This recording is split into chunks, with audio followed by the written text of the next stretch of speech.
E quanta gente ci sta? Buongiorno a tutti e bentornati a Liberamente, variazioni e scorribande qui su Radio Libertà. Allora, la solidarietà europea non esiste. Sono le ore in cui si frantuma definitivamente questo mito retorico, eurolirico, acritico, che suona da decenni la classe dirigente politico, intellettuale, tendenzialmente progressista del continente, per cui la chiave per affrontare le sfide del nuovo millennio è la solidarietà europea. Lezione di solidarietà europea dalla Germania, che in queste ore sta tentando di ripristinare la follia dei cosiddetti dublinanti in tema di politiche migratorie. Dublinanti si riferiscono a quella vera e propria istituzionalizzazione di un doppio pesismo rispetto alle politiche migratorie, nota come Accordo di Dublino, sostenuta, incentivata, firmata, accettata in Italia da parte dei governi tecnici e o espressione della sinistra, tra l'altro frequentemente non figli di un consenso popolare, ma in ogni caso che trangugiarono l'accordo di Dublino, che anche un bambino delle elementari capiva essere un atto di masochismo per chi farebbe dell'interesse nazionale italiano la propria stella polare, no? Visto che l'accordo di Dublino contempla la follia per cui il paese di arrivo, di primo approdo del migrante è considerato il paese che se lo prende in carico come fosse il Sacro Graal e che ne deve rispondere, che deve mantenere nel proprio territorio. Ma chiunque capiva che era un accordo tutto contro l'Italia, che le classi dirigenti europee volevano e apprendiamo oggi in gran parte ancora vogliono ridurre a campo profughi d'Europa, evidentemente.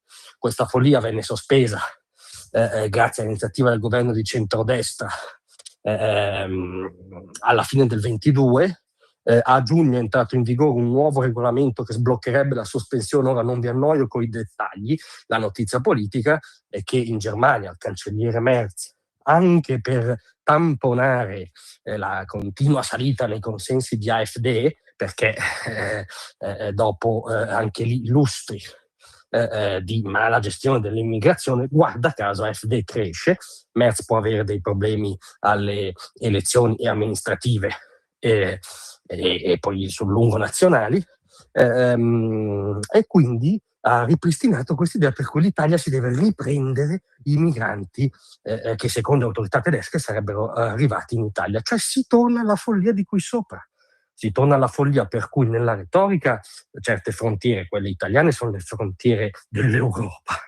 Poi nei fatti sono le frontiere dell'Italia, perché Berlino decide che la politica migratoria, in nome della fantomatica solidarietà europea, si traduce in un molto prosaico cazzi dell'Italia. Ebbene, giustamente il governo di centrodestra in queste ore sta tenendo duro, sta dicendo che giustamente considera l'accordo di Dublino un'anticaglia masochista di un passato che non deve tornare.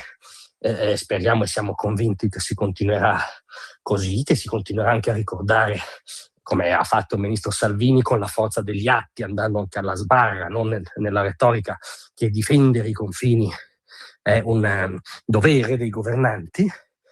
Quello che mettiamo a referto è che la solidarietà europea non esiste.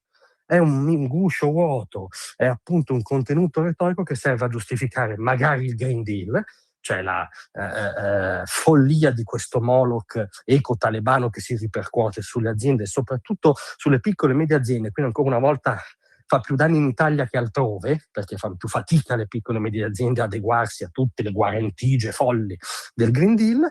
È un mito in termini di politica migratoria, perché loro signori vogliono tornare all'accordo di Dublino, riempirci di nuovo di migranti, renderci di nuovo il campo profughi dell'Europa. Benissimo, paradossalmente apprezziamo tutto questo perché è chiaro e ormai chiunque sia intellettualmente onesto non può non riconoscere che la solidarietà europea non esiste, che la stella polare di un'azione di governo seria è l'interesse nazionale, la difesa la tenuta dello Stato nazionale in primis dei suoi confini e sul sacrosanto diritto di decidere la propria politica migratoria.